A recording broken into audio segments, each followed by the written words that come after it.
Hi there, I'm Mabel Jong, and I'm at the World Healthcare Congress Interview Zone, and I'm very pleased to welcome to our interview chair Barry Mason, who's Vice President for Global Healthcare at IBM.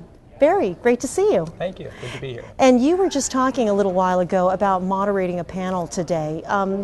What did you find that people were talking about during the panel?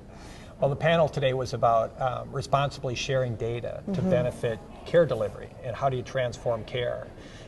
Volatile topic, right? In talking about not only the emergence of large amounts of data, so we got into the whole big data conversation, but also just about what does it mean to share that responsibly? How do there's a desire to protect data as a natural resource and protect that and monetize it, but really to benefit the industry, it's needed to be shared and shared in positive ways that everybody can benefit from it. So very vigorous debate on that. Oh, sounds like it. What are some of the positive trends in this area that you've seen?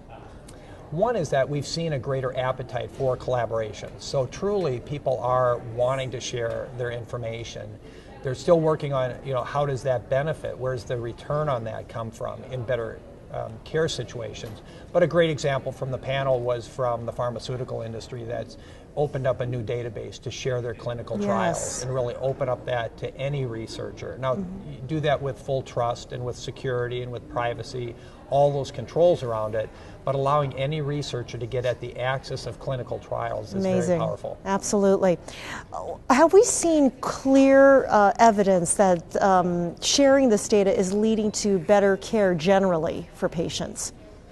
Oh, I think so. It's still a case where you have such a combination of factors going on in the industry. So you'll have organizations themselves which are converging. They're becoming a converged care delivery organization. So they might be consolidating hospitals. They might be broadening out their practices into very tight networks. And so within those organizations, they're clearly using new forms of data, new insights from that data to transform what occurs with care. And then you're finding examples where now those are being shared. So an example of that is some of the work that's been done around predicting chronic heart failures and using the insights you can glean in a natural language processing. So extract from the electronic medical record some of the insights from unstructured data that's in that medical record.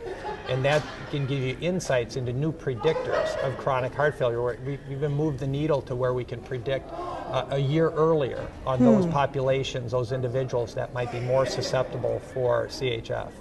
Now, what are some of the biggest opportunities and also some of the challenges facing healthcare today from IBM's point of view? Well, one big challenge is how people really take advantage of the investments they've made in technology.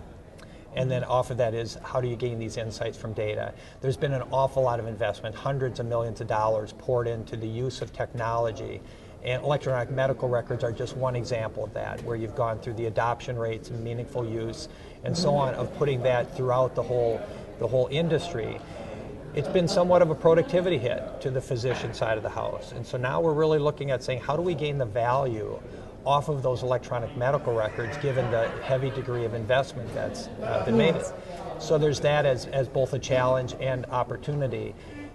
Information technology is really viewed as an opportunity for this industry. People are looking to find, how truly can I change the cost curve? How can I increase access? How can I increase accountability for individuals?